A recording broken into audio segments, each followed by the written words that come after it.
नमस्कार, आपण पाहत आहात अशोक वार्ता न्यूज लाईन मराठी। 2 वर्षापासून फरार असलेल्या खुनाचा आरोपी अखेर जेरबंद।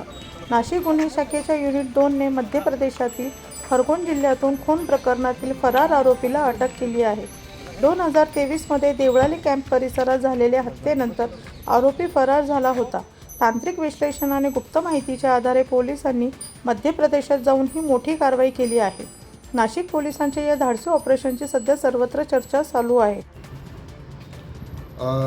देवळाली कॅम्प पोलीस स्टेशन हद्दीमध्ये 102/2024 भारतीय न्याय भादवी कलम 302 506 IPC प्रमाणे गुन्हा दाखल झालेला होता। सदर गुन्ह्यामध्ये गुलाबसिंग आखाडे हा गुन्हा दाखल झाल्यापासून फरार झालेला होता।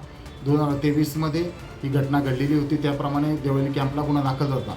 सदर गुन्ह्यातील आरोपी हा मागील 2 ते 2.5 वर्षापासून फरार होता, तो मिळून येत नव्हता, त्यामुळे सदर गुन्हा हा प्रलंबित होता।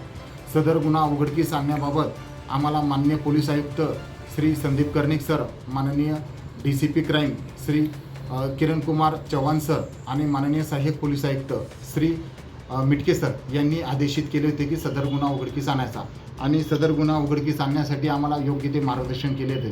त्यामुळे आम्ही सदर गुन्ह्यातील आरोपी याचा शोध घेण्यासाठी तेथील मिळालेली माहिती आणि तांत्रिक माहिती याचे आम्ही ॲनालिसिस केले आणि ॲनालिसिस करून सदर आरोपी हा खरगोन जिल्हा मध्य प्रदेश येथील असल्याची माहिती मिळाली।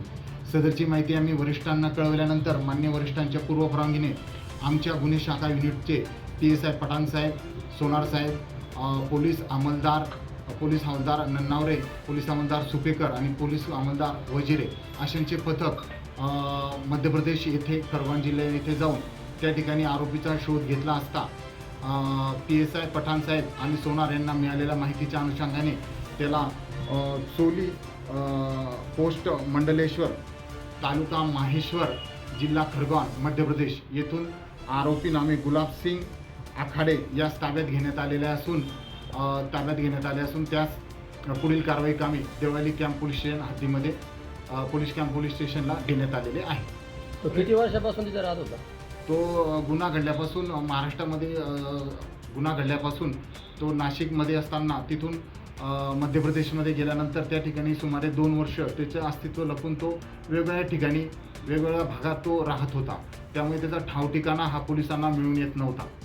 तर त्याचा तपास चालू आहे। कारण म्हणजे मयत आणि आरोपी यांच्यात प्रॉपर्टीचा काहीतरी वाद होता, त्या वादाच्या कारणावरून त्यांनी हा गुन्हा घडलेला होता। तरी ते सखोल तपास पुढील देवळाली कॅम्प पोलीस स्टेशन करीत आहे।